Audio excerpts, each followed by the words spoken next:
Hello all, എല്ലാവർക്കും PK ലേണിംഗ്സിൻ്റെ SCRT സീരീസിലേക്ക് സ്വാഗതം. ഇന്നത്തെ ക്ലാസ്സിൽ നമ്മൾ SCRT സീരീസുമായിട്ട് ബന്ധപ്പെട്ടുകൊണ്ട് കേരള ഹിസ്റ്ററിയുടെ അടുത്ത ടോപ്പിക്കാണ് പഠിക്കാൻ പോകുന്നത്.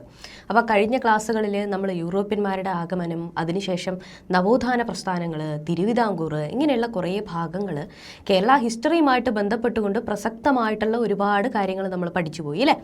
ഇന്നത്തെ ക്ലാസ്സിൽ നമ്മൾ ദേശീയ പ്രസ്ഥാനങ്ങൾ എന്ന് പറയുന്ന ഒരു വലിയ ടോപ്പിക്കാണ് നമ്മൾ പഠിക്കാനായിട്ട് പോകുന്നത്.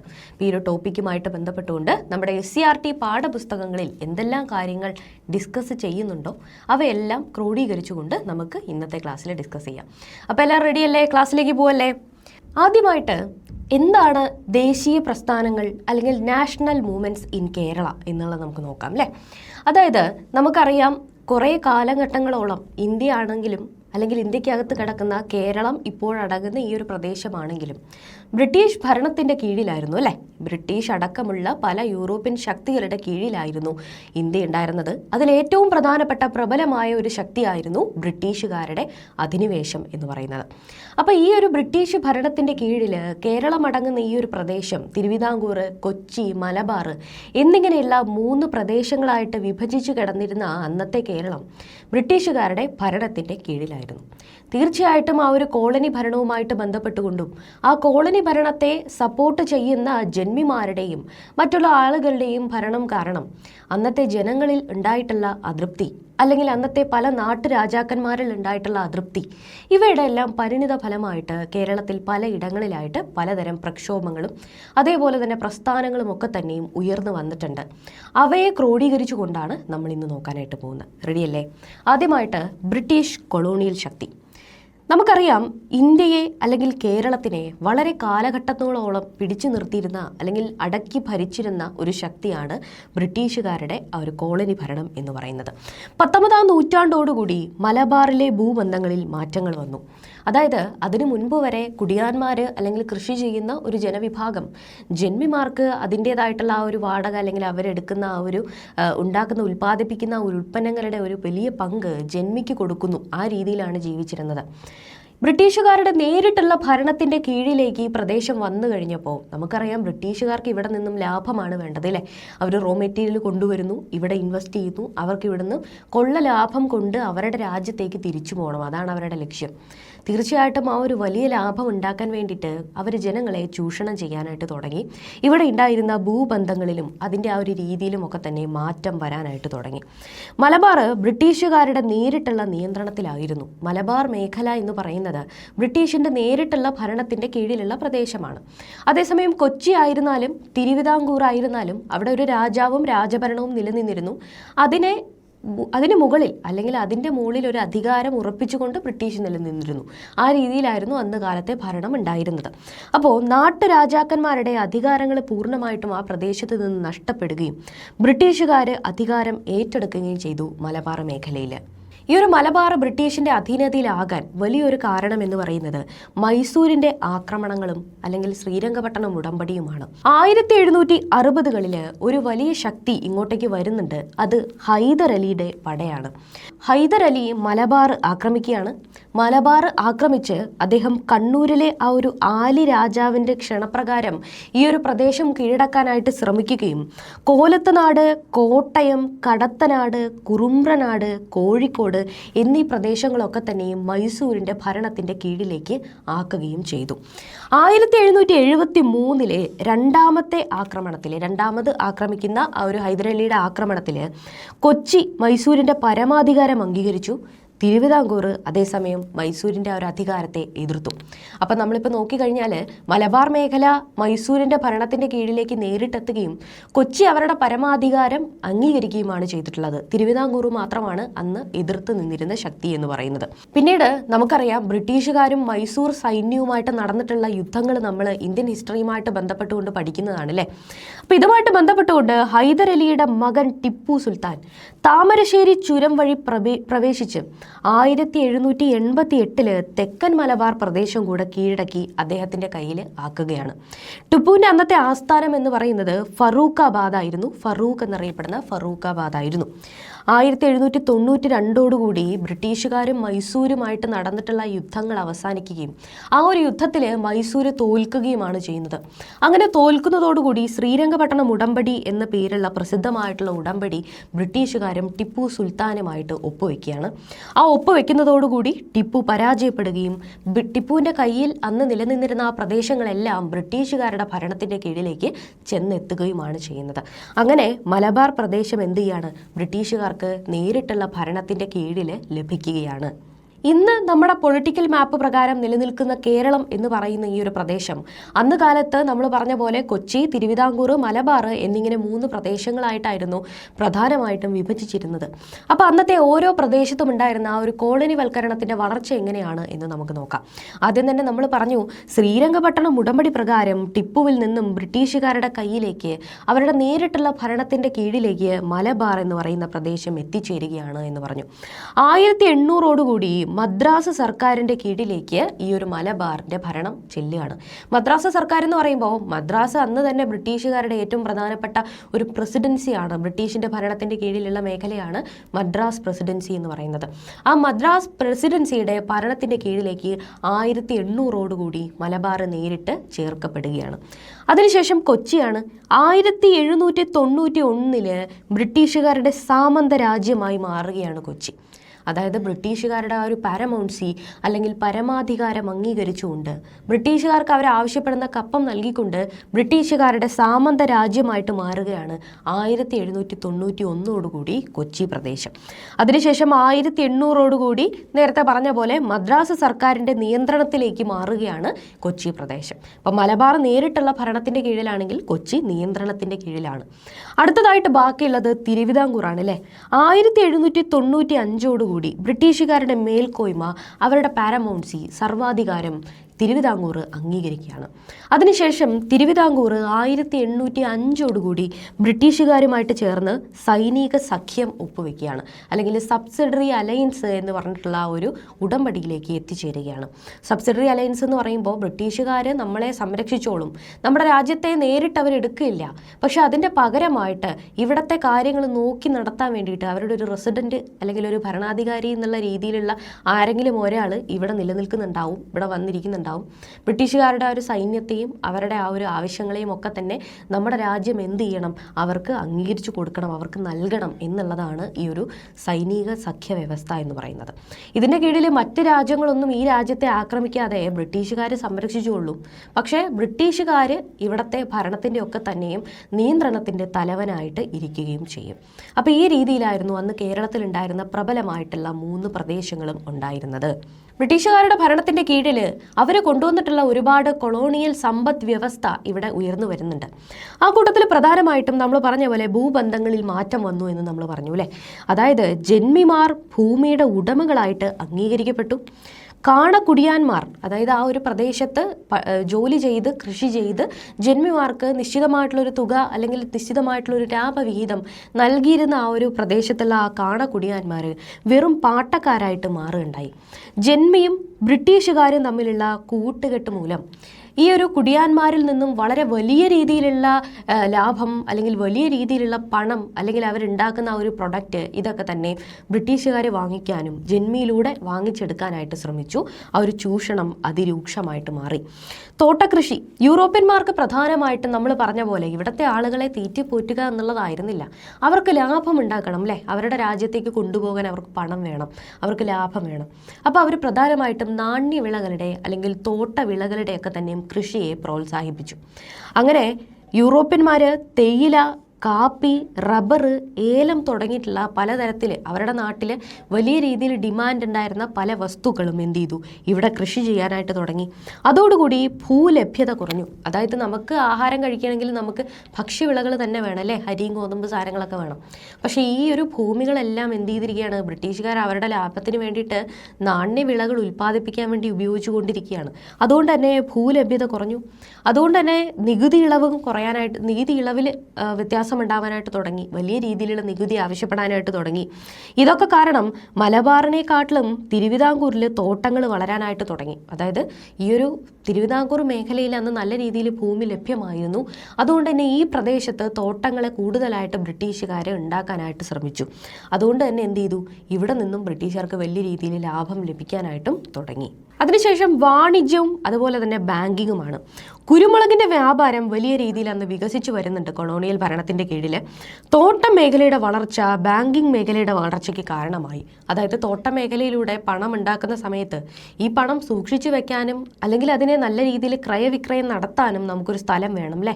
അങ്ങനെ ബാങ്കിൻ്റെ വളർച്ച കൊളോണിയൽ മേഖലകളിൽ ഉണ്ടാവുകയാണ്. ഭൂമി ഈടായി സ്വീകരിച്ചുകൊണ്ട് വായ്പകൾ നൽകാനായിട്ട് തുടങ്ങി. അതായത് നമ്മളിവിടെ കൃഷി ചെയ്യുന്നൊരു കുടിയാനാണ് എന്ന് വിചാരിക്കാം.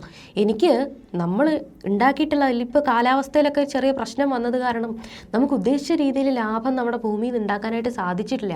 പക്ഷേ അവിടെ ജന്മി നമ്മുടെ ഇന്ന് പൈസ മേടിക്കും, ബ്രിട്ടീഷുകാർ നമ്മുടെ ഇന്ന് പൈസ മേടിക്കും. ഇതെങ്ങനെയെങ്കിലും കൊടുത്തേ പറ്റുള്ളൂ. അപ്പോൾ നമ്മൾ എന്ത് ചെയ്യും, നമ്മുടെ കയ്യിൽ ആകെയുള്ള ഭൂമിയോ അല്ലെങ്കിൽ സാധനങ്ങളോ ഒക്കെ കൊണ്ടുചെന്ന് ഈടായിട്ട് വെച്ചുകൊണ്ട് വായ്പ വാങ്ങിക്കാനായിട്ട് അല്ലെങ്കിൽ കുടിയാന്മാർ അങ്ങനെ ഒരു കടക്കെണിയിലേക്ക് പോകാനായിട്ട് കാരണമാകുന്നുണ്ട് ഈ സമയത്തുള്ള ഈ ഒരു ഡെവലപ്മെൻറ്റുകൾ.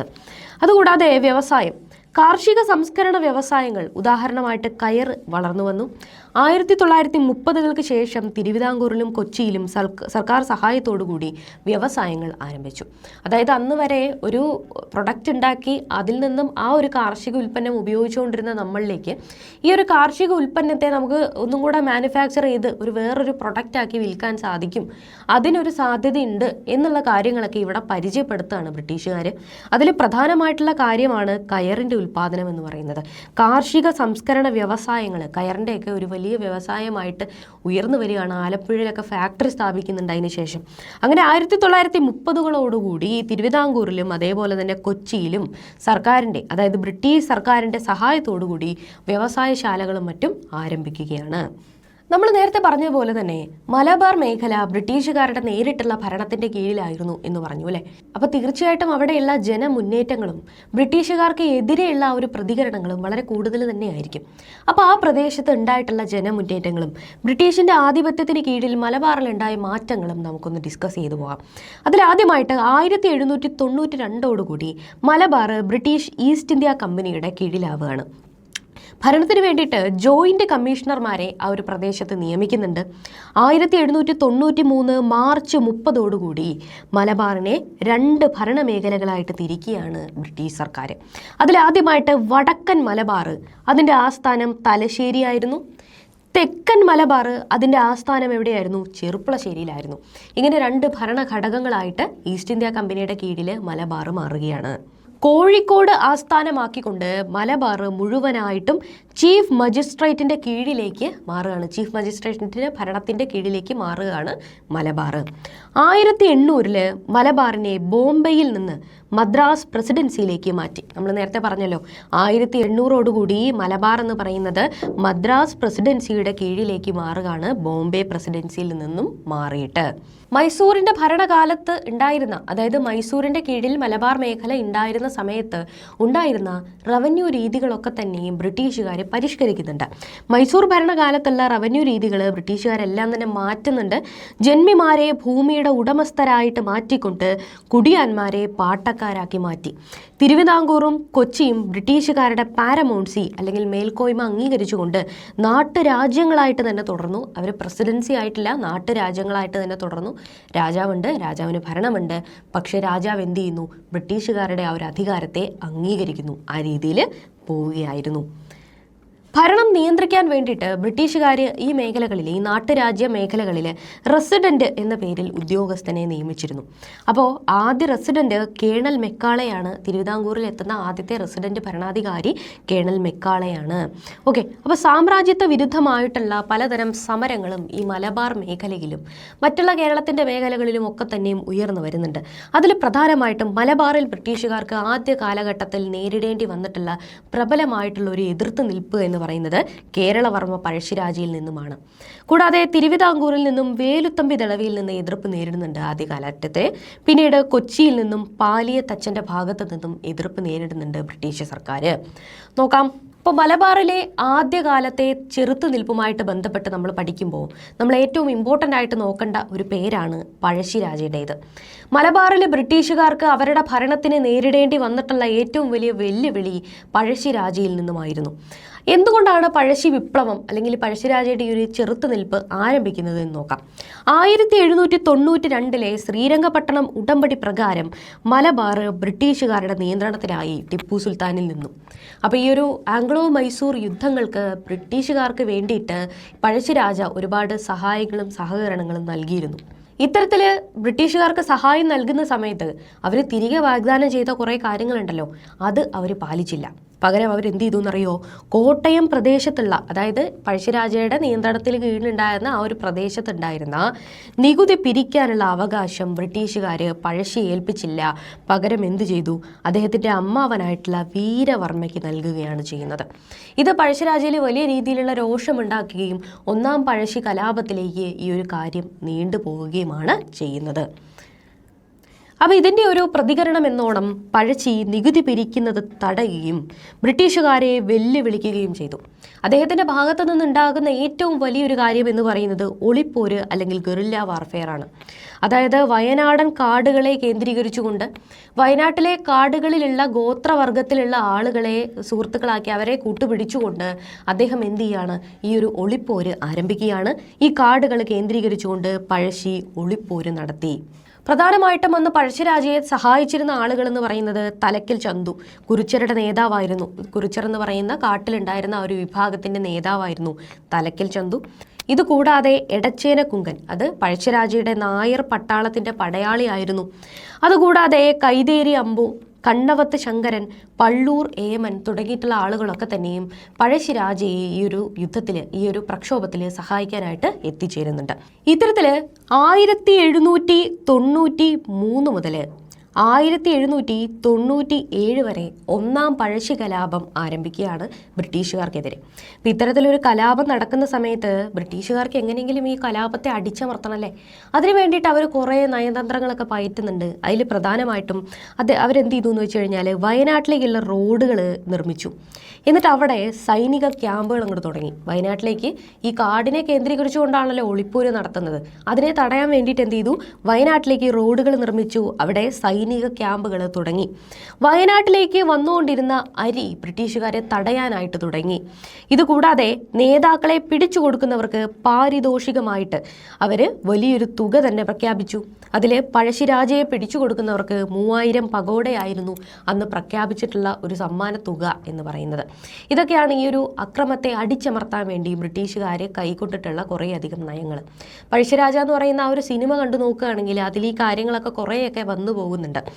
ഓക്കെ, അപ്പോൾ ഈ ഒരു കലാപം കുറേ കാലം നീണ്ടു നിൽക്കുകയും 1797 ആയി കഴിഞ്ഞപ്പോഴത്തേക്കിനും ബ്രിട്ടീഷുകാരും അതേപോലെ തന്നെ പഴശ്ശിരാജയും കൂടെ ചേർന്ന് താൽക്കാലികമായിട്ടുള്ളൊരു സമാധാനത്തിലേക്ക് എത്തിച്ചേരുന്നുണ്ട്.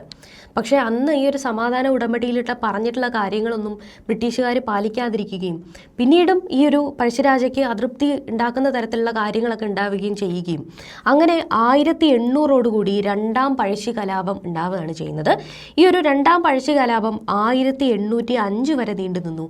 1805 പഴശ്ശിരാജ എന്ത് ചെയ്യാണ്? മരിക്കുകയാണ്. അതോടുകൂടി പഴശ്ശി കലാപം അവസാനിക്കുകയാണ്. അങ്ങനെ അന്നത്തെ സബ് കളക്ടറായിട്ടുള്ള തോമസ് ഹാർവേ ബാബറിൻ്റെ നേതൃത്വത്തിൽ പഴശ്ശിരാജയ്ക്കെതിരെ കുറേയധികം അക്രമങ്ങളും കാര്യങ്ങളൊക്കെ നടക്കുന്നുണ്ട്. അങ്ങനെ 1805 നവംബർ 30 വയനാട്ടിലെ മാവിലാന്തോട് വെച്ചിട്ട് പഴശ്ശി വീരമൃത്യു വരിക്കുകയാണ്. അടുത്തതായിട്ട് ബ്രിട്ടീഷുകാർക്ക് പ്രധാനമായിട്ടും നേരിടേണ്ടി വന്നിട്ടുള്ള ഒരു തിരിച്ചടി എന്ന് പറയുന്നത് തിരുവിതാംകൂറിലെ വേലുത്തമ്പി ദളവയുടെ ഭാഗത്തു നിന്നുമാണ്. തിരുവിതാംകൂറിനെ കുറിച്ച് പഠിച്ച സമയത്ത് നമ്മൾ ഈ കാര്യങ്ങൾ ഡിസ്കസ് ചെയ്തതാണ്. എന്നിരുന്നാലും എന്താണ് വേലുത്തമ്പി ദളവയ്ക്ക് പ്രശ്നമുണ്ടാവാൻ അല്ലെങ്കിൽ അദ്ദേഹം ഈ ഒരു എതിർപ്പ് ഉന്നയിക്കാനുണ്ടായിട്ടുള്ള പ്രധാനപ്പെട്ട കാരണം? 1805 കരാറ് പ്രകാരം തിരുവിതാംകൂറിന് രാഷ്ട്രീയ സ്വാതന്ത്ര്യം നഷ്ടമായി. അതായത് ബ്രിട്ടീഷുകാരുടെ ആ ഒരു സബ്സിഡറി അലയൻസിൻ്റെ കീഴിലായി തിരുവിതാംകൂർ. ബ്രിട്ടീഷിൻ്റെ റെസിഡൻ്റ് ആയിട്ടുള്ള മെക്കാളെ ഭരണത്തിലേക്ക് ഇടപെടുകയും അതോടുകൂടി അന്നത്തെ ദളവയായിരുന്ന വേലുത്തമ്പി ദളവയുടെ ഉത്തരവ് റദ്ദാക്കുകയും ചെയ്തു. അപ്പോൾ ഒരു കണക്കിന് നോക്കുകയാണെങ്കിൽ എന്താണ്, വേലുത്തമ്പി ദളവയ്ക്ക് അദ്ദേഹത്തിൻ്റെ അധികാരങ്ങൾ നഷ്ടപ്പെടുന്ന ഒരു അവസ്ഥയാണ് ഉണ്ടാകുന്നത് അല്ലേ. ഈ ഒരു പ്രശ്നത്തോടുകൂടി അദ്ദേഹം എന്ത് ചെയ്യാണ്, കൊച്ചിയിലുള്ള പാലിയത്തച്ഛനുമായിട്ട് ചേർന്ന് മെക്കാളയുടെ ക്യാമ്പ് ആക്രമിക്കുകയും അതേപോലെ ബ്രിട്ടീഷുകാർക്കെതിരെ നമ്മൾ പോരാടണം എന്ന് ആഹ്വാനം ചെയ്യുകയാണ്.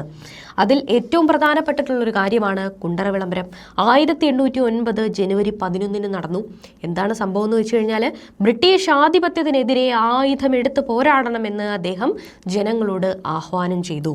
വിദേശികൾ നാടിനെ കൊള്ളയടിക്കുകയാണെന്നും നമ്മുടെ നാട്ടിലുള്ള ആ ഒരു മതം നശിപ്പിക്കുകയാണെന്നും എന്ത് ചെയ്തു, വേലുത്തമ്പി ദളവ ജനങ്ങളോട് ആഹ്വാനം ചെയ്തു. ഈ ഒരു പ്രശ്നവുമായിട്ട് ബന്ധപ്പെട്ടുകൊണ്ട് വേലുത്തമ്പി ദളവ കുറേയധികം ബ്രിട്ടീഷുകാർക്കെതിരെ ചെറുത്തു നിൽക്കാൻ ശ്രമിക്കുന്നുണ്ടെങ്കിലും അവസാനം അദ്ദേഹം പരാജയപ്പെടുകയാണ്. ബ്രിട്ടീഷിന്റെ സമ്മർദ്ദത്താൽ രാജാവ് വേലുത്തമ്പി ദളവയെ കൈവിടുകയാണ്. അങ്ങനെ മണ്ണടി ക്ഷേത്രത്തിൽ വെച്ചിട്ട് വേലുത്തമ്പി ദളവ ആത്മഹുതി ചെയ്യുകയുമാണ് ചെയ്യുന്നത്. അടുത്തതായിട്ട് ബ്രിട്ടീഷുകാർക്ക് കൊച്ചിയിൽ നിന്ന് നേരിടേണ്ടി വന്നിട്ടുള്ള ഏറ്റവും വലിയ ഒരു ചെറുത്തുനിൽപ്പ് പാലിയത്തച്ഛനിൽ നിന്നുമാണ്. നേരത്തെ പറഞ്ഞ പോലെ തന്നെ പാലിയത്തച്ഛനും അതുപോലെ വേലുത്തമ്പി ദളവയും ചേർന്നുകൊണ്ടാണ് ബ്രിട്ടീഷുകാർക്കെതിരെ ഒരുപാട് പ്രക്ഷോഭങ്ങൾ ഉണ്ടാക്കുന്നത്. അതിൽ പ്രധാനമായിട്ടും കൊച്ചി രാജാവിൻ്റെ പ്രധാനമന്ത്രിയായിരുന്നു അന്ന് പാലിയം തറവാട്ടിലെ കാരണവരായിട്ടുള്ള പാലിയത്തച്ഛൻ എന്ന് പറയുന്നത്. കൊച്ചിയുടെ ആഭ്യന്തര കാര്യങ്ങളിൽ ബ്രിട്ടീഷുകാരും അതുപോലെ തന്നെ ബ്രിട്ടീഷിൻ്റെ റെസിഡൻ്റായിട്ട് വന്നിട്ടുള്ള മെക്കാളയും ഇടപെട്ടു. ഇത് പാലിയത്തച്ഛന് ഇഷ്ടപ്പെടുന്നില്ല തീർച്ചയായിട്ടും. അങ്ങനെ പാലിയത്തച്ഛൻ്റെ ശത്രുവിന് മെക്കാളെ അഭയം നൽകുകയും ചെയ്യുന്നതോടുകൂടി പാലിയത്തച്ഛൻ എന്ത് ചെയ്യുകയാണ്, മെക്കാളയോട് ഭയങ്കരമായിട്ടുള്ള ദേഷ്യം ഉണ്ടാവുകയാണ്. ഇതിനുശേഷം വേലുത്തമ്പി ദളവയുമായിട്ട് ചേർന്നുകൊണ്ട് പാലിയത്തച്ഛൻ ബ്രിട്ടീഷുകാർക്കെതിരെ പോരാടുന്നു. മെക്കാളയുടെ ക്യാമ്പ് ആക്രമിക്കുകയൊക്കെ ചെയ്യുന്നുണ്ട്. അങ്ങനെ ഒടുവിൽ ബ്രിട്ടീഷുകാർക്ക് കീഴടങ്ങിയാണ് പാലിയത്തച്ഛൻ. അദ്ദേഹത്തെ അവസാന കാലത്ത് മദിരാശിയിലേക്ക്, ചെന്നൈയിലേക്ക് നാട് കടത്തുകയുമാണ് ചെയ്യുന്നത്. 1812 ബ്രിട്ടീഷുകാർക്ക് കേരളത്തിൽ നിന്ന് നേരിടേണ്ടി വന്നിട്ടുള്ള ഒരു വലിയ പ്രക്ഷോഭം, ഒരു വലിയ ചെറുത്തുനിൽപ്പ് എന്ന് പറയുന്നത് കുറിച്യർ കലാപമാണ്. ഇതിന് പ്രധാനപ്പെട്ട കാരണങ്ങൾ എന്തായിരുന്നു എന്ന് ചോദിച്ചു കഴിഞ്ഞാൽ, നമുക്കറിയാം ബ്രിട്ടീഷുകാർക്ക് ഇവിടുന്ന് പ്രധാനമായിട്ടും നികുതിയാണ് വേണ്ടത്, ലാഭമാണ് വേണ്ടത് എന്ന് ഓൾറെഡി ഞാൻ പറഞ്ഞു അല്ലേ. അപ്പോൾ നാട്ടുരാജ്യങ്ങളിൽ അല്ലെങ്കിൽ ജനങ്ങൾ ഇങ്ങനെ തിങ്ങിപ്പാർക്കുന്ന രാജാവിൻ്റെ കീഴിലുള്ള പ്രദേശങ്ങളിൽ അവിടെ കൃഷി ചെയ്യുകയോ അല്ലെങ്കിൽ ജന്മി വഴി നികുതി ഈടാക്കുകയോ ഒക്കെ ചെയ്യാം. പക്ഷെ കാട്ടിൽ ജീവിക്കുന്ന ആളുകളിൽ നിന്നും നികുതി ഈടാക്കാനോ അവരിൽ നിന്ന് ലാഭമുണ്ടാക്കി കൊണ്ടുപോകാനോ ഒന്നും ബ്രിട്ടീഷുകാർക്ക് സാധിച്ചിരുന്നില്ല. അവിടെ നിന്ന് കൂടി ലാഭം ഉണ്ടാക്കാൻ വേണ്ടിയിട്ട് അവരെന്ത് ചെയ്യുന്നുണ്ടെന്നറിയോ, ബ്രിട്ടീഷുകാർ അവിടുത്തെ ഗോത്ര ജനതയുടെ, അതായത് ഗോത്ര ജനതയായിട്ട് അന്ന് അവിടെ ജീവിച്ചിരുന്ന പ്രധാനമായിട്ടും കുറിച്യരും കുരുമരുമായിരുന്നു, അവരുടെ ഭൂമി പിടിച്ചെടുത്തു. അവരുടെ കാട്ടിലുള്ള അവരുടെ ഭൂമി, അവർ കൃഷി ചെയ്തുകൊണ്ടിരുന്ന സ്ഥലങ്ങളും ജീവിച്ചിരുന്ന പ്രദേശങ്ങളും ഒക്കെ തന്നെ പിടിച്ചെടുത്തു. അവരുടെ പാരമ്പര്യ കൃഷി ബ്രിട്ടീഷുകാർ തടഞ്ഞു. അവരിൽ നിന്നും നികുതി പണമായിട്ട് ആവശ്യപ്പെട്ടു. ഇതോടുകൂടി എന്ത് ചെയ്യാണ്, കുറിച്യർക്ക് ഭയങ്കരമായിട്ടുള്ള പ്രശ്നങ്ങൾ ഉണ്ടാവുകയാണ്. അവർ പാരമ്പര്യമായിട്ട് കൃഷി ചെയ്തിരുന്ന, അവർ കാട്ടിൽ ജീവിച്ചിരുന്ന സ്ഥലമാണ് അല്ലേ, അത് ബ്രിട്ടീഷുകാർ കൈയടക്കി ആ ഒരു പ്രദേശത്ത് നിന്നും നിങ്ങൾ പണമായിട്ട് തന്നെ ഞങ്ങൾക്ക് നികുതി തരണം എന്ന് ആവശ്യപ്പെടുകയാണ്. ആലോചിക്കേ, ഇത് കുറിച്യരിൽ വലിയ പ്രശ്നങ്ങൾ ഉണ്ടാക്കുകയും കുറിച്യരുടെ അന്നത്തെ പ്രധാനപ്പെട്ട നേതാവായിട്ടുള്ള രാമൻ നമ്പി അദ്ദേഹം കുറേ ആളുകളെ സംഘടിപ്പിച്ചുകൊണ്ട് ബ്രിട്ടീഷുകാർക്കെതിരെ പ്രക്ഷോഭങ്ങൾ നടത്തുകയാണ്. സുൽത്താൻ ബത്തേരി, മാനന്തവാടി എന്നിവിടങ്ങളിലെ ബ്രിട്ടീഷിൻ്റെ സൈനിക ക്യാമ്പുകൾ കുറിച്യർ ആക്രമിക്കുകയാണ്. ഇതിൻ്റെ ഫലമായിട്ട് ബ്രിട്ടീഷുകാർ കൂടുതൽ സൈന്യത്തെ ആ ഒരു പ്രദേശത്തേക്ക് കൊണ്ടുവരികയും ഈ വലിയൊരു കലാപത്തെ അടിച്ചമർത്തുകയുമാണ് ബ്രിട്ടീഷുകാർ ചെയ്യുന്നത്. ബ്രിട്ടീഷുകാരുടെ ആ ഒരു ഇരുമ്പ് മുഷ്ടിയിൽ ഈ ഒരു കലാപം അവസാനിച്ചു പോകുന്നുണ്ടെങ്കിലും ബ്രിട്ടീഷുകാർക്ക് ആദ്യ കാലഘട്ടങ്ങളിൽ നേരിടേണ്ടി വന്നിട്ടുള്ള ഏറ്റവും പ്രബലമായിട്ടുള്ള ശക്തമായിട്ടുള്ള ഒരു കലാപം തന്നെയായിരുന്നു കുറിച്യ കലാപം എന്ന് പറയുന്നത്. ഇപ്പോൾ നമ്മൾ കൊച്ചിയിലെയും തിരുവിതാംകൂറിലെയും മറ്റുമുള്ള പ്രക്ഷോഭങ്ങളെക്കുറിച്ച് നമ്മൾ നോക്കി. ബ്രിട്ടീഷുകാരുടെ നേരിട്ടുള്ള ഭരണത്തിൻ്റെ കീഴിലായിരുന്ന മലബാർ മേഖലയിൽ ദേശീയ പ്രസ്ഥാനങ്ങൾ വളരെ വലിയതായിട്ട് വിപുലമായിട്ട് തന്നെ നടന്നിരുന്നു. അതെന്തൊക്കെയാണ് എന്ന് നമുക്ക് നോക്കാം. ആദ്യമായിട്ട് ആദ്യ കാലഘട്ടങ്ങളിൽ 1836, 1853 കാലഘട്ടങ്ങളിൽ നടന്നിട്ടുള്ള വളരെ പ്രധാനപ്പെട്ട ഒരു കലാപമാണ് മലബാറിലെ കർഷക കലാപങ്ങൾ എന്ന് പറയുന്നത്. അന്ന് 1836 മുതൽ 1853 വരെയുള്ള ആ ഒരു വലിയ കാലഘട്ടത്തിനിടയിൽ കർഷകരുടെ ഇടയിൽ പല പ്രദേശങ്ങളിലായിട്ട് പലപ്പോഴായിട്ട് നടന്നിട്ടുള്ള 22ഓളം കലാപങ്ങൾ ഉണ്ടായിരുന്നു. ഇതെല്ലാം തന്നെ ഒരേ കാരണത്തെ ഉന്നയിച്ചുകൊണ്ടും ഒരേ ശക്തിയെ എതിർത്തുകൊണ്ടുമായിരുന്നു ബ്രിട്ടീഷുകാരെ. ഇതിൻ്റെ പ്രധാനപ്പെട്ട കാരണം എന്ന് പറയുന്നത് ബ്രിട്ടീഷുകാരുടെ നികുതി നയങ്ങളും ബ്രിട്ടീഷുകാരുടെ കീഴിൽ അന്ന് ജന്മിമാർ നടത്തിയിട്ടുള്ള വലിയ രീതിയിലുള്ള ചൂഷണങ്ങളുമായിരുന്നു. ഇതിൻ്റെ ഒരു പരിണിത ഫലമായിട്ട് പല പ്രദേശങ്ങളിലായിട്ട് കർഷക കലാപങ്ങൾ ഉണ്ടാവുകയാണ്. വില്യം ലോഗൻ അദ്ദേഹത്തിന്റെ മലബാർ മാനുവൽ എന്ന് പറയുന്ന കൃതിയിൽ ഈ ഒരു കർഷക കലാപങ്ങളെ കുറിച്ചിട്ട് വ്യക്തമായിട്ട് രേഖപ്പെടുത്തിയിട്ടുണ്ട്. ഈ ഒരു കലാപവുമായിട്ട് ബന്ധപ്പെട്ടുകൊണ്ട് ബ്രിട്ടീഷുകാർ ഇതിനെ മാപ്പിള ലഹളകൾ എന്ന് ഒന്നിച്ചു വിളിച്ചു. 22ഓളം കലാപങ്ങൾ പലപ്പോഴായിട്ട് നടന്നു എന്ന് പറഞ്ഞു. ഇവയെല്ലാം കൂടെ ചേർത്തുകൊണ്ട് ബ്രിട്ടീഷുകാർ എന്ത് വിളിച്ചു? മാപ്പിള ലഹള എന്ന് പേര് നൽകി. ആദ്യ കാലഘട്ടങ്ങളിൽ നടന്നിരുന്ന ഈ ഒരു ചെറുത്തുനിൽപ്പുകൾക്ക് ശേഷം ബ്രിട്ടീഷുകാർക്കെതിരെ മലബാർ മേഖലയിൽ ദേശീയ പ്രസ്ഥാനങ്ങൾ വലിയ രീതിയിൽ ഉയർന്നു വരികയാണ്. ആ കൂട്ടത്തിൽ വളരെ പ്രധാനപ്പെട്ട ഒരു നേതാവായിരുന്നു സി ശങ്കരൻ എന്ന് പറയുന്നത്. അന്ന് അവിടെ ഉണ്ടായിരുന്ന മലബാറിൽ ഉയർന്നു വന്നിട്ടുള്ള ഒരു ദേശീയ പ്രസ്ഥാനവുമായിട്ട് ബന്ധപ്പെട്ടുകൊണ്ട് വന്നിട്ടുള്ള കോൺഗ്രസിൻ്റെ പ്രസിഡൻ്റായിട്ട് ഒക്കെ ഉണ്ടായിരുന്ന ഒരു വ്യക്തി കൂടിയാണ് സി ശങ്കരൻ നായർ എന്ന് പറയുന്നത്. ഇതുകൂടാതെ barrister GP Pillai, K Kelappan, Kerala Gandhi എന്നറിയപ്പെടുന്ന കെ കേളപ്പൻ, KP കേശവ മേനോൻ, മുഹമ്മദ് അബ്ദുറഹ്മാൻ സാഹിബ് എന്നിവരൊക്കെ തന്നെയും മലബാറിലെ ദേശീയ പ്രസ്ഥാനവുമായിട്ട് ബന്ധപ്പെട്ടുകൊണ്ട് പ്രവർത്തിക്കുന്നുണ്ട്. 1920 ആ ഒരു കാലഘട്ടത്തിലാണ് ഇന്ത്യയിലൊട്ടാകെ ഖിലാഫത്ത് പ്രസ്ഥാനവുമായിട്ട് ബന്ധപ്പെട്ടുകൊണ്ടുള്ള പ്രക്ഷോഭങ്ങൾ നടക്കുന്നത്. 1920 ഗാന്ധിജി നിസ്സഹകരണ പ്രസ്ഥാനം എന്ന് പറഞ്ഞിട്ടുള്ള ഒരു വലിയ പ്രക്ഷോഭം ആരംഭിക്കാനായിട്ട് ആഹ്വാനം ചെയ്യുന്ന ഒരു കാലഘട്ടമാണ് അല്ലേ. ബ്രിട്ടീഷുകാരുടെ ആ ഒരു നയങ്ങളെ, ബ്രിട്ടീഷുകാരുടെ നിയമങ്ങളെ ഒന്നും നമ്മൾ എന്ത് ചെയ്യുന്നില്ല, അംഗീകരിക്കുന്നില്ല, നമ്മൾ നിസ്സഹകരണം ചെയ്യുന്നു എന്നുള്ള ഒരു പ്രക്ഷോഭമാണ് 1920 മുതൽ 1922 ചൗരി ചൗര സംഭവം വരെയും ഈ ഒരു കാര്യം നീണ്ടു നിന്നു. ഈ നിസ്സഹകരണ പ്രസ്ഥാനവുമായിട്ട് ബന്ധപ്പെട്ടുകൊണ്ട് തന്നെ ആ ഒരു വർഷത്തിൽ തന്നെ ആരംഭിക്കുന്ന മറ്റൊരു സംഭവമാണ് എന്താണ്? ഖിലാഫത്ത് പ്രസ്ഥാനം എന്ന് പറയുന്നത്. ഖിലാഫത്ത് പ്രസ്ഥാനം പ്രധാനമായിട്ടും 1920 ആരംഭിക്കുന്നുണ്ട്.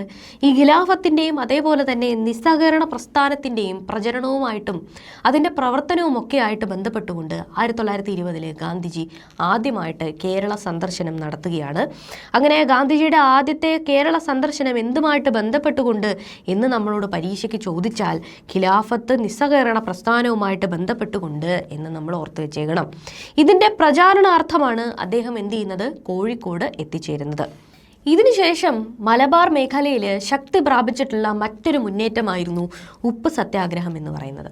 1920 മുതൽ 1922 വരെ നടന്ന നിസ്സഹകരണ പ്രസ്ഥാനത്തിന് ശേഷം ഗാന്ധിജി ആഹ്വാനം ചെയ്യുന്ന ഏറ്റവും വലിയൊരു ബഹുജന മുന്നേറ്റമായിരുന്നു നിയമലംഘന പ്രസ്ഥാനം അല്ലെങ്കിൽ സിവിൽ ഡിസോബീഡിയൻസ് മൂവ്മെൻറ്റ് എന്ന് പറയുന്നത്. ഇതുമായിട്ട് ബന്ധപ്പെട്ടുകൊണ്ട് ബ്രിട്ടീഷുകാർ കൊണ്ടുവന്നിട്ടുള്ള കുറേയധികം നികുതിയുമായിട്ട് ബന്ധപ്പെട്ട വ്യവസ്ഥകൾ, ഉപ്പ് നിയമം ഇവയൊക്കെ ലംഘിക്കാനായിട്ട് തീരുമാനിച്ചു. അങ്ങനെ ഇന്ത്യയുടെ പല മേഖലകളിലായിട്ട് ഉപ്പ് നിയമം ലംഘിക്കാൻ വേണ്ടിയിട്ട് ഗാന്ധിജി ആഹ്വാനം ചെയ്യുകയും അദ്ദേഹം ദണ്ഡി യാത്ര നടത്തുകയും ദണ്ഡിയിൽ ചെന്ന് ഉപ്പ് കുറുക്കുകയും ചെയ്യുന്നുണ്ട്. ഈ ഒരു സംഭവമായിട്ട് ബന്ധപ്പെട്ടുകൊണ്ട് മലബാർ മേഖലയിൽ കേരളത്തിലെ ഉപ്പ് സത്യാഗ്രഹം നടക്കുകയാണ് 1930. കേരളത്തിലെ ഉപ്പ് സത്യാഗ്രഹത്തിൻ്റെ കേന്ദ്രം ഏതാണ് എന്നുള്ളത് പരീക്ഷയ്ക്ക് ചോദിക്കാറുണ്ട്. പയ്യന്നൂരാണ് പ്രധാനമായിട്ടും അതിൻ്റെ ഒരു കേന്ദ്രം എന്ന് പറയുന്നത്. പയ്യന്നൂർ നടന്നിട്ടുള്ള ഈ ഒരു ഉപ്പ് സത്യാഗ്രഹത്തെ അന്ന് നേതൃത്വം വഹിച്ചിരുന്നത് കെ കേളപ്പനായിരുന്നു. കോഴിക്കോട് ഇതിൻ്റെ നേതൃത്വം വഹിച്ചിരുന്നത് മുഹമ്മദ് അബ്ദുറഹ്മാൻ സാഹിബായിരുന്നു. അന്ന് ആളുകൾ ആ ഒരു ഉപ്പ് സത്യാഗ്രഹത്തിന് പോയിട്ടുള്ള ആളുകൾ പാടിയിരുന്ന പ്രശസ്തമായിട്ടുള്ള ഗാനമാണ് വരിക വരിക സഹചരേ എന്നുള്ളത്. വരിക വരിക സഹചരേ എന്നുള്ള ഒരു ഗാനം രചിച്ചത് ആര് എന്ന് ചോദിക്കാറുണ്ട് പരീക്ഷയ്ക്ക്. അത് അംശി നാരായണ പിള്ളയാണ്. ക്ലിയർ ആയല്ലോ? അടുത്തതായിട്ട് മലബാർ മേഖലയിൽ നടന്നിട്ടുള്ള വളരെ പ്രധാനപ്പെട്ട മറ്റൊരു പ്രക്ഷോഭം നമുക്ക് പഠിക്കാനുള്ളത് 1921 നടന്നിട്ടുള്ള മലബാർ കലാപമാണ്. വളരെ ഇമ്പോർട്ടൻ്റ് ആണ്. ഖിലാഫത്ത് നിസ്സഹകരണ പ്രസ്ഥാനങ്ങളൊക്കെ തന്നെയും 1920 കാലഘട്ടത്തിൽ ഉയർന്നു വരുന്നുണ്ട് എന്ന് നമ്മൾ പറഞ്ഞു അല്ലേ. ഈ പ്രസ്ഥാനങ്ങളോടൊപ്പം തന്നെ കുടിയാൻ പ്രസ്ഥാനവും കൂടി ചേർന്ന് കഴിഞ്ഞപ്പോൾ അതൊരു വലിയ കലാപമായിട്ട് മാറാനായിട്ട് തുടങ്ങി. അന്ന് പ്രധാനമായിട്ടും ഇതിൻ്റെ കേന്ദ്രങ്ങളായിരുന്നത് ഏറനാട്, വള്ളുവനാട്, പൊന്നാനി തുടങ്ങിയിട്ടുള്ള പ്രദേശങ്ങളായിരുന്നു. ഇത് വളരെ ഇമ്പോർട്ടൻ്റ് ആണ് ഈ പ്രദേശം. ഒരിക്കൽ പരീക്ഷയ്ക്ക് ചോദിച്ചിട്ടുള്ളതാണ് ഏതൊക്കെ മേഖലയിലാണ് മലബാർ കലാപം ഉണ്ടായിരുന്നത് എന്നുള്ളത് നോക്കി വെച്ചേക്കാം. അന്ന് ഇതിൻ്റെ പ്രധാനപ്പെട്ട നേതാക്കൾ എന്ന് പറയുന്നത് അലി മുസ്ലിയാർ, വാര്യംകുന്നത്ത് കുഞ്ഞഹമ്മദ് ഹാജി, MP നാരായണ മേനോൻ എന്നിവരൊക്കെ ആയിരുന്നു അന്ന് മലബാർ കലാപത്തിൻ്റെ ഏറ്റവും പ്രധാനപ്പെട്ട നേതാക്കൾ എന്ന് പറയുന്നത്. മലബാർ കലാപത്തോടനുബന്ധിച്ച് തന്നെ നടന്നിട്ടുള്ള മറ്റൊരു സംഭവമാണ് പൂക്കോട്ടൂർ സംഭവം. ഖിലാഫത്തിൻ്റെ സെക്രട്ടറി ആയിട്ടുള്ള വടക്കേ വീട്ടിൽ മുഹമ്മദിനെ അറസ്റ്റ് ചെയ്യാനായിട്ട് ബ്രിട്ടീഷുകാർ ശ്രമിച്ചു. ഈ ഒരു സംഭവം വലിയൊരു കലാപത്തിലേക്ക് കാരണമാവുകയും ആളുകൾ ഒരു സംഘർഷത്തിലേക്ക് പോവുകയും ചെയ്യുന്ന ആ ഒരു സംഭവമാണ് പൂക്കോട്ടൂർ സംഭവം എന്ന് പറയുന്നത്. മലബാർ കലാപത്തോടനുബന്ധിച്ച് തന്നെ നടന്നിട്ടുള്ള മറ്റൊരു ദാരുണമായിട്ടുള്ള സംഭവമാണ് വാഗൺ ട്രാജഡി. 1921 വാഗൺ ട്രാജഡി നടക്കുന്നത്. തിരൂരിൽ നിന്നും കോയമ്പത്തൂരിലേക്ക് ചരക്ക് തീവണ്ടിയിൽ കൊണ്ടുപോയിട്ടുള്ള തടവുകാർ, അതായത് ഈ മലബാർ കലാപവുമായിട്ട് ബന്ധപ്പെട്ട് പ്രക്ഷോഭം നടത്തിയിട്ടുള്ള ഒരുപാട് ആളുകളെ ബ്രിട്ടീഷുകാരെ തടവുകാരായിട്ട് പിടിക്കുകയും അവരെ തിരൂരിൽ നിന്ന് കോയമ്പത്തൂരേക്ക് ബ്രിട്ടീഷുകാരുടെ ആ ഒരു ചരക്ക് തീവണ്ടിക്കകത്ത് കയറ്റി കൊണ്ടുപോവുകയും ചെയ്യുകയാണ്. ഇതിനകത്ത് വളരെ ചെറിയ സ്ഥലത്ത് ഒരുപാട് ആളുകളെ കുത്തി നിറയ്ക്കുന്നതുകൊണ്ട് ഈ ആളുകളെല്ലാം തന്നെ ശ്വാസം കിട്ടാതെ ഭയങ്കരമായിട്ട് ബുദ്ധിമുട്ടുകയും ഒരുപാട് ആളുകൾ മരിച്ചു പോവുകയും ചെയ്യുന്ന ആ ഒരു ദാരുണമായിട്ടുള്ള സംഭവമാണ് വാഗൺ ട്രാജഡി എന്ന് പറയുന്നത്. ഇത്തരത്തിൽ കൊണ്ടുപോയിട്ടുള്ള തടവുകാരൊക്കെ എന്ത് ചെയ്യാണ്, ശ്വാസം മുട്ടി മരിച്ച സംഭവമാണ് വാഗൺ ട്രാജഡി എന്ന് പറയുന്നത്. അതിനുശേഷം ക്വിറ്റ് ഇന്ത്യ സമരവും കീഴരിയൂർ ബോംബ് കേസുമാണ് മലബാർ മേഖലയിൽ ഉയർന്നു വരുന്ന മറ്റൊരു പ്രധാനപ്പെട്ട പ്രക്ഷോഭം. 1942 എന്ന് പറയുന്ന വർഷം ക്വിറ്റ് ഇന്ത്യയുടെ വർഷമാണ്. 1942 ഗാന്ധിജി ആഹ്വാനം ചെയ്തിട്ടുള്ള മറ്റൊരു ബഹുജന പ്രക്ഷോഭമാണ് ക്വിറ്റ് ഇന്ത്യ സമരം എന്ന് പറയുന്നത്. ഇന്ത്യ വിട്ട് പുറത്തു പോവുക എന്നുള്ളൊരു സംഭവം. ഇതുമായിട്ട് ബന്ധപ്പെട്ടുകൊണ്ട് ഇതിൻ്റെ അലയൊലികൾ കേരളത്തിലും വലിയ രീതിയിൽ ഉണ്ടായി വരുന്നുണ്ട്. ക്വിറ്റ് ഇന്ത്യയുമായിട്ട് ബന്ധപ്പെട്ടുണ്ട് ഈ സമരവുമായിട്ട് ബന്ധപ്പെട്ടുകൊണ്ട് കോഴിക്കോട് ജില്ലയിലെ കീഴരിയൂരിൽ ബോംബ് നിർമ്മിക്കുകയാണ് അന്ന് കലാപകാരികൾ. ഈ ഒരു സംഭവമാണ് കീഴരിയൂർ ബോംബ് കേസ്. അന്ന് പാലങ്ങളും അതേപോലെ തന്നെ ബ്രിട്ടീഷ് സർക്കാരിൻ്റെ കീഴിലുള്ള സ്ഥാപനങ്ങളും തകർക്കുക എന്നുള്ളതായിരുന്നു അവരുടെ പ്രധാനപ്പെട്ട ലക്ഷ്യം എന്ന് പറയുന്നത്. ഈ ഒരു കീഴരിയൂർ ബോംബ് കേസുമായിട്ട് ബന്ധപ്പെട്ട് പ്രവർത്തിച്ച പ്രധാനപ്പെട്ട ഒരു നേതാവാണ് ഡോക്ടർ KB മേനോൻ എന്ന് പറയുന്നത്. ഇപ്പോൾ നമ്മൾ മലബാറിൽ നടന്നിട്ടുള്ള കുറച്ച് പ്രക്ഷോഭങ്ങൾ നോക്കി. ഇതുകൂടാതെ പാലിയത്തച്ഛൻ്റെ ആ ഒരു എതിർത്ത് നിൽപ്പിന് ശേഷം കൊച്ചി മേഖലയിൽ നടന്നിട്ടുള്ള കുറച്ച് മറ്റ് പ്രക്ഷോഭങ്ങൾ കൂടെ നമുക്ക് നോക്കി പോകാനുണ്ട്. അതിൽ ആദ്യത്തേതാണ് ഇലക്ട്രിസിറ്റി സമരം എന്ന് പറയുന്നത്. 1936 നടന്നു.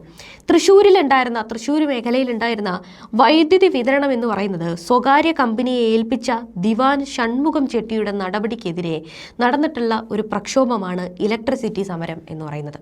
തൃശ്ശൂർ എന്ന് പറയുമ്പോൾ അന്ന് കൊച്ചിയുടെ കീഴിൽ കൊച്ചി നാട്ടുരാജ്യത്തിൻ്റെ കീഴിലാണുള്ളത് കേട്ടോ. എറണാകുളം ജില്ല, തൃശ്ശൂർ ജില്ല എന്ന് ചിന്തിക്കരുത്.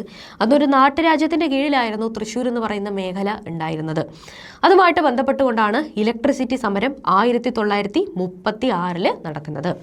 ഇതുകൂടാതെ കൊച്ചി രാജ്യപ്രജാമണ്ഡലമാണ് 1941 നടന്നു. എന്തായിരുന്നു ഇതിൻ്റെ ലക്ഷ്യം എന്ന് പറയുന്നത്? ഉത്തരവാദ ഭരണമായിരുന്നു പ്രധാനപ്പെട്ട ലക്ഷ്യം എന്ന് പറയുന്നത്.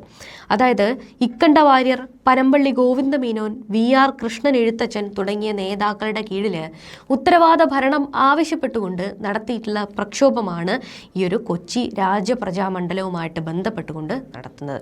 കൊച്ചി രാജപ്രജാമണ്ഡലം എന്ന് പറയുന്ന ഒരു സംഘടന ആരംഭിക്കുകയും ഉത്തരവാദ ഭരണം അവർ ആവശ്യപ്പെടുകയും ചെയ്യുകയാണ്. ഇതിൻ്റെ ഫലമായിട്ട് കൊച്ചിയിൽ ആദ്യത്തെ കോൺഗ്രസ് മന്ത്രിസഭ അധികാരമേൽക്കുകയാണ്. അന്നത്തെ പ്രധാനമന്ത്രി എന്ന് പറയുന്നത് ഇക്കണ്ട വാര്യരായിരുന്നു. തിരുവിതാംകൂറിൽ പിൽക്കാലത്ത് നടന്നിട്ടുള്ള കുറച്ച് പ്രധാനപ്പെട്ട സംഭവങ്ങൾ കൂടെ നമുക്കിതുമായിട്ട് ബന്ധപ്പെട്ട് നോക്കിപ്പോണം. അതിൽ 1891 നടന്നിട്ടുള്ള മലയാളി മെമ്മോറിയലാണ് ആദ്യമായിട്ടുള്ളത്. തിരുവിതാംകൂറുകാർക്ക് സർക്കാർ ജോലിയിലെ മുൻഗണന ആവശ്യപ്പെട്ടുകൊണ്ട് GP പിള്ളയുടെ നേതൃത്വത്തിൽ സമർപ്പിച്ച നിവേദനമാണ് മലയാളി മെമ്മോറിയൽ എന്ന് പറയുന്നത്. അപ്പോൾ എന്താണ് മലയാളി മെമ്മോറിയൽ? പ്രധാനമായിട്ടും അതൊരു നിവേദനമാണ്. എന്തിനാണത് സമർപ്പിച്ചത്? തിരുവിതാംകൂറിലെ സർക്കാർ ജോലിയിൽ മുൻഗണന ആവശ്യപ്പെട്ടുകൊണ്ട് GP പിള്ള എന്ന് പറയുന്ന നേതാവിൻ്റെ കീഴിൽ സമർപ്പിക്കപ്പെട്ടിട്ടുള്ള നിവേദനമാണ് മലയാളി മെമ്മോറിയൽ. അടുത്തതായിട്ട് 1896 നടന്നിട്ടുള്ള ഈഴവ മെമ്മോറിയലാണ്. ഈഴവർക്ക് സർക്കാർ ജോലിയിൽ പ്രാതിനിധ്യം ആവശ്യപ്പെട്ടുകൊണ്ട് ഡോക്ടർ പൽപ്പുവിൻ്റെ നേതൃത്വത്തിൽ സമർപ്പിക്കപ്പെട്ടിട്ടുള്ള മെമ്മോറിയലാണ് ഈഴവ മെമ്മോറിയൽ. 1896 നടന്നു. അടുത്തതായിട്ട് നോക്കാനുള്ളത് നിവർത്തന പ്രക്ഷോഭമാണ് കേട്ടോ. നിവർത്തന പ്രക്ഷോഭം 1932 നടക്കുന്നത്. എന്താണ് ഇതിൻ്റെ ആ ഒരു സിഗ്നിഫിക്കൻസ് എന്ന് നോക്കാം. അന്ന് സർക്കാർ ഉദ്യോഗങ്ങളിലും നിയമസഭയിലും ജനസംഖ്യാനുപാതികമായിട്ടുള്ള ഒരു സംവരണം വേണം എന്ന് ആവശ്യപ്പെട്ടുകൊണ്ട് നടന്നിട്ടുള്ള ഒരു പ്രക്ഷോഭമാണ് നിവർത്തന പ്രക്ഷോഭം എന്ന് പറയുന്നത്.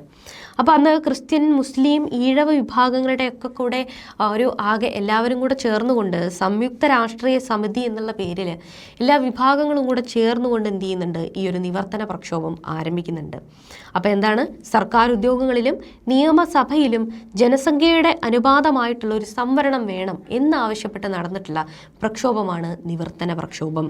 പ്രധാനപ്പെട്ട നേതാക്കൾ എന്ന് പറയുന്നത് C. Kesavan, Raman, NV Joseph, PK Kunju തുടങ്ങിയവരായിരുന്നു. നിവർത്തനം എന്നുള്ള ആ ഒരു പേര് ഈ പ്രക്ഷോഭത്തിന് നൽകിയിട്ടുള്ളത് IC ചാക്കോയാണ് എന്നുള്ളതുകൂടെ നോക്കി വെച്ചേക്കാം. തിരുവിതാംകൂറിൽ പിൽക്കാലത്ത് നടന്നിട്ടുള്ള കുറച്ച് രാഷ്ട്രീയ നീക്കങ്ങളുണ്ട്. അവ എന്തൊക്കെയാണ്? തിരുവിതാംകൂർ സ്റ്റേറ്റ് കോൺഗ്രസ് ആണ് ആദ്യത്തേത്. തിരുവിതാംകൂറിൽ ഒരു ഉത്തരവാദ ഭരണം വേണം എന്ന് ആവശ്യപ്പെട്ടുകൊണ്ട് പ്രവർത്തിച്ച സംഘടനയാണ് തിരുവിതാംകൂർ സ്റ്റേറ്റ് കോൺഗ്രസ്. ഇതിന്റെ ആദ്യത്തെ പ്രസിഡന്റ് എന്ന് പറയുന്നത് കേരളത്തിന്റെ രണ്ടാമത്തെ മുഖ്യമന്ത്രിയായിട്ടുള്ള പട്ടം താണുപിള്ളയായിരുന്നു. പിന്നീട് ആരംഭിച്ചിട്ടുള്ള മറ്റൊരു കാര്യമാണ് സ്വദേശാഭിമാനി പത്രം എന്ന് പറയുന്നത്. നമ്മളിത് സാമൂഹിക മുന്നേറ്റങ്ങളുമായിട്ട് ബന്ധപ്പെട്ടുകൊണ്ട് ചെറിയ രീതിയിൽ നമ്മൾ വക്കം അബ്ദുൽ ഖാദർ മൗലവിയെക്കുറിച്ച് പഠിച്ചു. അപ്പോൾ ആ സമയത്ത് നമ്മൾ അദ്ദേഹത്തിൻ്റെതായിട്ട് വന്നിട്ടുള്ളൊരു പത്രമായിരുന്നു സ്വദേശാഭിമാനി പത്രം എന്ന് പഠിക്കുകയുണ്ടായി. ഈ ഒരു സ്വദേശാഭിമാനി പത്രത്തിൻ്റെ പത്രാധിപരായിട്ട് ജോലി ചെയ്തിരുന്ന വ്യക്തിയായിരുന്നു K രാമകൃഷ്ണപിള്ള. അതായത് സ്വദേശാഭിമാനി രാമകൃഷ്ണപിള്ള. അദ്ദേഹം അന്നത്തെ തിരുവിതാംകൂറിലെ സർക്കാരിൻ്റെയും അതേപോലെ തന്നെ തിരുവിതാംകൂർ രാജാക്കന്മാരുടെയും അഴിമതിയെയും അന്നത്തെ ദിവാനായിരുന്ന P രാജഗോപാലാചാര്യയെയും ഈ ഒരു പത്രത്തിലൂടെ വിമർശിക്കുന്നുണ്ട്. ഈ വിമർശനവുമായിട്ട് ബന്ധപ്പെട്ടുകൊണ്ട് ഒരുപാട് പ്രശ്നങ്ങൾ ഉണ്ടാവുകയും അന്ന് ഈ ഒരു പത്രം നിർത്തലാക്കണം, നിങ്ങളുടെ പത്രാധിപരെ ഇവിടെ നിന്ന് നാട് കടത്തണം എന്നുള്ളൊരു പ്രശ്നത്തിലേക്ക് വരികയുമാണ് ചെയ്യുന്നത്. അപ്പോൾ പത്രാധിപരില്ലാതെ പത്രം തുടർന്ന് കൊണ്ടുപോകാനായിട്ട് താല്പര്യമില്ല എന്ന് വക്കം അബ്ദുൽ ഖാദർ മൗലവി പറയുന്നതോടുകൂടി ആ പത്രം അപ്പാടെ അടച്ചുപൂട്ടുകയും സ്വദേശാഭിമാനി രാമകൃഷ്ണപിള്ളയെ നാട് കടത്തുകയുമാണ് ചെയ്യുന്നത്. രാമകൃഷ്ണപിള്ളയെ നാട് കടത്തുകയും സ്വദേശാഭിമാനി പത്രം നിരോധിക്കുകയുമാണ് ചെയ്യുന്നത്.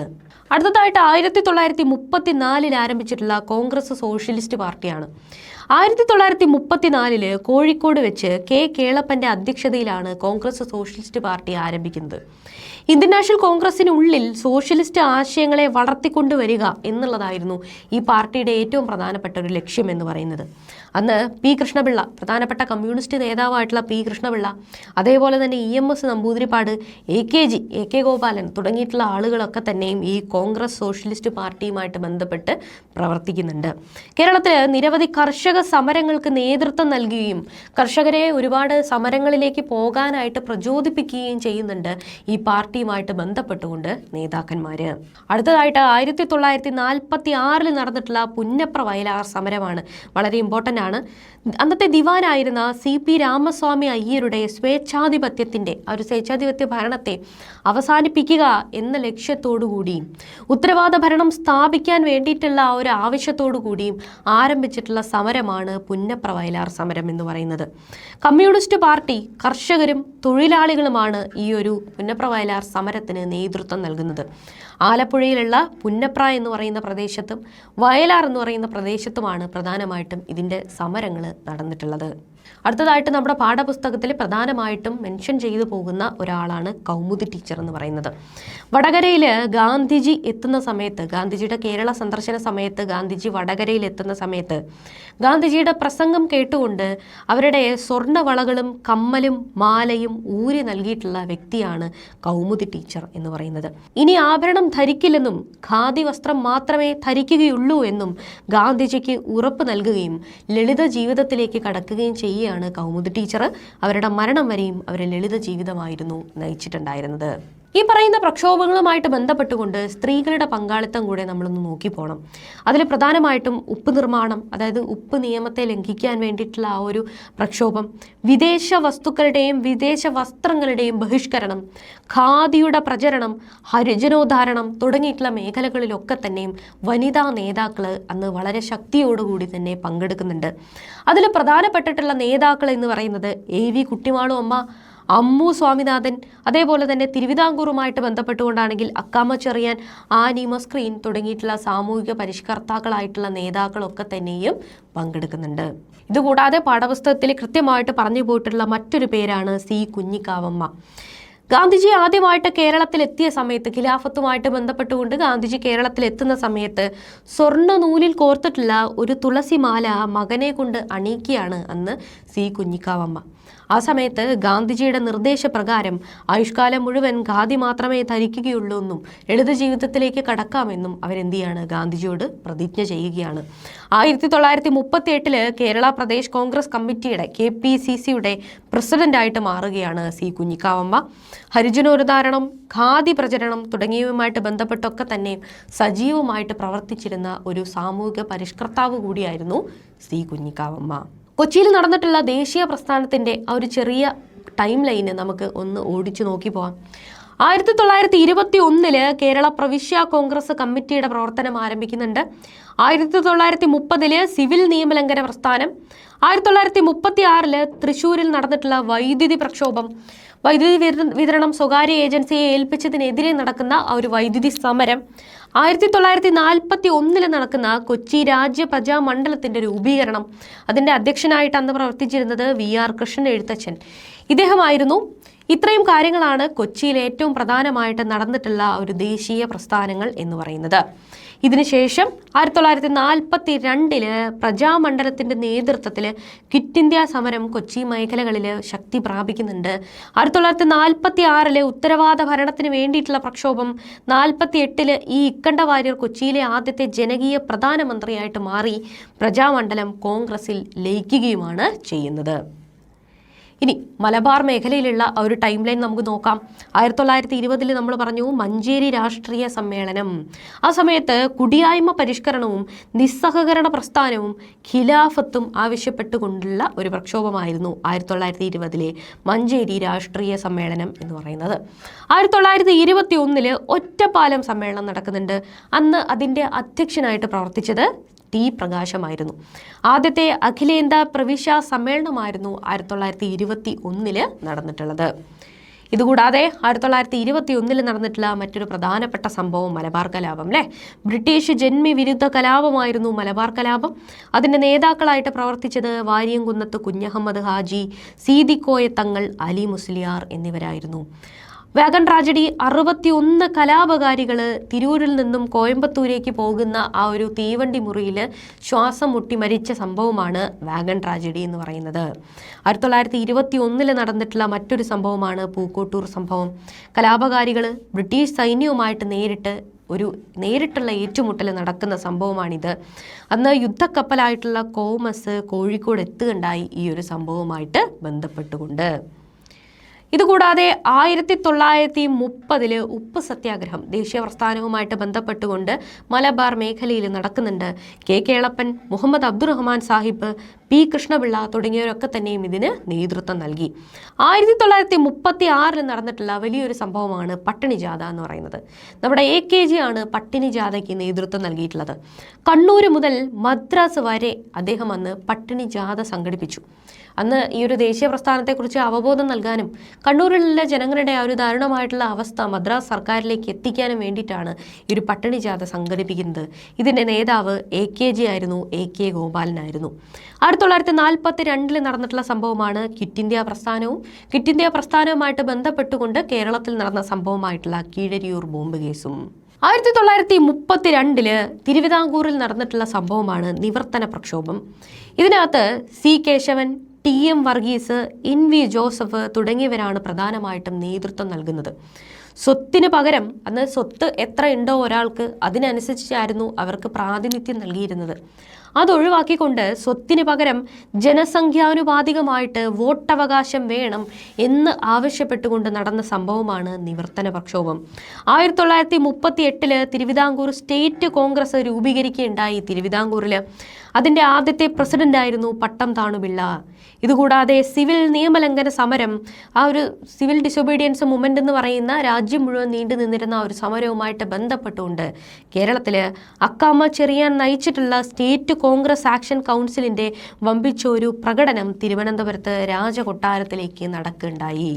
ഇതുകൂടാതെ കേരളത്തിൽ അങ്ങിങ്ങായിട്ട് നടന്നിട്ടുള്ള ഒരുപാട് കാർഷിക സമരങ്ങൾ, കാർഷിക തൊഴിലാളി മുന്നേറ്റങ്ങൾ, ഇവയൊക്കെ നമുക്ക് പ്രധാനമായിട്ട് നോക്കാനുണ്ട്. ആ കൂട്ടത്തിൽ സോഷ്യലിസ്റ്റ് കമ്മ്യൂണിസ്റ്റ് ആശയങ്ങളുടെ സ്വാധീനത്തിൽ തൊഴിലാളികളും കർഷകരും അവരുടെ പ്രശ്നങ്ങൾക്കെതിരെ പോരാടാനായിട്ട് ആരംഭിച്ചു. 1940 സെപ്റ്റംബർ 15 മർദ്ദന വിരുദ്ധ ദിനം പ്രഖ്യാപിക്കുകയും കർഷകർ അതിനെതിരെ കണ്ണൂരിലെ മൊറാഴിയിൽ ബ്രിട്ടീഷിൻ്റെ കീഴിലുണ്ടായിരുന്ന പോലീസ് നടപടിയിലേക്ക് കടക്കുകയും ചെയ്യുന്ന ഒരു മൊറാഴ സമരം എന്ന് പറയുന്ന സംഭവം ഉണ്ടാവുന്നുണ്ട് 1940. അതിനുശേഷം 1941 നടന്നിട്ടുള്ള കയ്യൂർ സമരമാണ്. കർഷകരും പോലീസും തമ്മിലുള്ള വലിയൊരു ഏറ്റുമുട്ടൽ 1943 മാർച്ച് 23 4 യുവാക്കളെ തൂക്കിലേറ്റുന്നതിലേക്ക് നയിച്ചു. പിന്നെയുള്ളത് പുന്നപ്ര വയലാർ സമരമാണ്. 1946 നമ്മൾ പഠിച്ചു. ആലപ്പുഴയിലെ കയർ തൊഴിലാളികളും പുന്നപ്രയിലുണ്ടായിരുന്ന മത്സ്യത്തൊഴിലാളികളും വയലാറിലുണ്ടായിരുന്ന കുടിയാന്മാരും ചേർന്ന് പ്രക്ഷോഭം നടത്തുകയും അന്ന് ബ്രിട്ടീഷ് പോലീസ് അവർക്കെതിരെ നടത്തിയിട്ടുള്ള വെടിവെപ്പിൽ 150ഓളം പേര് മരിച്ചു പോവുകയും ചെയ്ത ഒരു ദാരുണമായ സംഭവമാണ് പുന്നപ്ര വയലാർ സമരം എന്ന് പറയുന്നത്. ഇതിനുശേഷം ബ്രിട്ടീഷിൻ്റെ ആ ഒരു ഭരണം ഇവിടെ നിന്ന് പോവുകയും ഇന്ത്യ സ്വതന്ത്രമാവുകയും ചെയ്യാണ്. ഇന്ത്യ സ്വതന്ത്രമായതിനു ശേഷം കേരളം എന്ന് പറയുന്ന ഈ ഒരു വിഭാഗം രൂപീകരിക്കണം അല്ലേ? അങ്ങനെ 1921 ഭാഷാടിസ്ഥാനത്തിൽ കേരള പ്രവിശ്യ കോൺഗ്രസ് കമ്മിറ്റി KPCC നിലവിൽ വന്നിരുന്നു. അന്ന് ഈ ഒരു സംഭവമായിട്ട് ബന്ധപ്പെട്ടുകൊണ്ടും കേരളത്തിനെ ഒരു എൻറ്റിറ്റി ആയിട്ട് രൂപീകരിക്കണം എന്നുള്ള ആ ഒരു ആശയം ഉന്നയിച്ചുകൊണ്ടും അന്ന് ഒരുപാട് ആളുകൾ വാദിക്കുന്നും ആവശ്യപ്പെടുന്നും ഒക്കെയുണ്ട്. EMSൻ്റെ 1.25 കോടി മലയാളികൾ എന്ന പുസ്തകം ഒന്ന് നോക്കി വെച്ചേക്കണം. നമ്മുടെ ടെക്സ്റ്റിൽ കൃത്യമായിട്ട് പറഞ്ഞു പോയിട്ടുണ്ട്. അങ്ങനെ ഈ സംഭവങ്ങൾക്കൊക്കെ ശേഷം ഇന്ത്യ സ്വതന്ത്രമായതിനു ശേഷം കേരളം എന്ന് പറയുന്ന ഒരു പ്രദേശം 1956 ഭാഷാടിസ്ഥാനത്തിൽ രൂപീകരിക്കപ്പെടുകയാണ്. പിന്നീട് അതുമായിട്ട് ബന്ധപ്പെട്ടുകൊണ്ട് 1947 തൃശ്ശൂരിൽ കേളപ്പൻ്റെ അധ്യക്ഷതയിൽ ഐക്യ കേരളം എന്ന് പറഞ്ഞിട്ടുള്ള ഒരു സമ്മേളനം നടക്കുന്നുണ്ട് നമ്മുടെ സ്വാതന്ത്ര്യത്തിന് ശേഷം. 1949 ജൂലൈ 1 തിരുവിതാംകൂറും കൊച്ചിയും ലയിച്ച് തിരുക്കൊച്ചി എന്ന് പറഞ്ഞിട്ടുള്ള ആ ഒരു രാജ്യം രൂപീകരിക്കുകയുണ്ടായി, ആ ഒരു പ്രദേശം രൂപീകരിക്കുകയുണ്ടായി. ഇതിനുശേഷം 1956 നവംബർ 1 നമ്മൾ ഇന്ന് കാണുന്ന കേരളം ഫസൽ അലി കമ്മീഷൻ്റെ റിപ്പോർട്ട് പ്രകാരം മലബാർ, ഈ നേരത്തെ രൂപീകരിച്ചിരുന്ന തിരുക്കൊച്ചി എന്നീ പ്രദേശങ്ങളെ ചേർത്തുകൊണ്ട് കേരള സംസ്ഥാനമായിട്ട് രൂപീകരിക്കുകയാണ് ചെയ്യുന്നത്. ഇന്നത്തെ ക്ലാസ്സിൽ നമ്മൾ എടുത്തു പോയിട്ടുള്ള ഡിസ്കസ് ചെയ്തു പോയിട്ടുള്ള ചാപ്റ്ററുകളെല്ലാം തന്നെ ഇവിടെ കൃത്യമായിട്ട് കൊടുത്തിട്ടുണ്ട്. നമ്മുടെ ഒരു 5ാം ക്ലാസ്സിലെ 4ാമത്തെ പാഠം, 5ാം ക്ലാസ്സിലെ 9ാമത്തെ, 7ാം ക്ലാസ്സിലെ 4ാമത്തെ, 8ാം ക്ലാസ്സിലെ 1ാമത്തെ, ഏറ്റവും പ്രധാനമായിട്ട് 8ാം ക്ലാസ്സിലെ 8ാമത്തെ ചാപ്റ്റർ, പിന്നെ 12ാം ക്ലാസ്സിലെ 14ഉം 15ഉം ചാപ്റ്ററുകൾ. ഇത്രയും ചാപ്റ്ററുകളാണ് ഇന്നത്തെ ക്ലാസ്സിൽ നമുക്കെല്ലാം ചേർത്ത് ക്രോഡീകരിച്ച് നമ്മൾ പറഞ്ഞു പോയിട്ടുള്ളത്. അപ്പോൾ ഇന്നത്തെ ഈ ഒരു ക്ലാസ്സിൽ കേരളത്തിൽ നടന്നിട്ടുള്ള ദേശീയ പ്രസ്ഥാനങ്ങളും പ്രക്ഷോഭങ്ങളുമായിട്ട് ബന്ധപ്പെട്ടുകൊണ്ടുള്ള കുറേയധികം കാര്യങ്ങൾ നമ്മൾ ഡിസ്കസ് ചെയ്തു. ഇതുകൂടാതെ നിങ്ങൾ ക്ലാസ്സൊക്കെ പഠിക്കുന്ന സമയത്ത് ഓരോരോ സംഭവങ്ങളെക്കുറിച്ചിട്ടും ഡീറ്റെയിൽ ആയിട്ട് നിങ്ങൾ പഠിക്കും.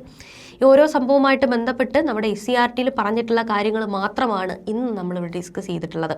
SCERT എത്രമാത്രം പ്രധാനമാണ് എന്ന് നിങ്ങൾക്ക് എല്ലാവർക്കും അറിയാം. അപ്പോൾ മറ്റൊരു ക്ലാസ്സിൽ SCERTയുമായിട്ട് ബന്ധപ്പെട്ടുകൊണ്ട് മറ്റൊരു ടോപ്പിക്കുമായിട്ട് നമുക്ക് വീണ്ടും കണ്ടുമുട്ടാം. Thank you all.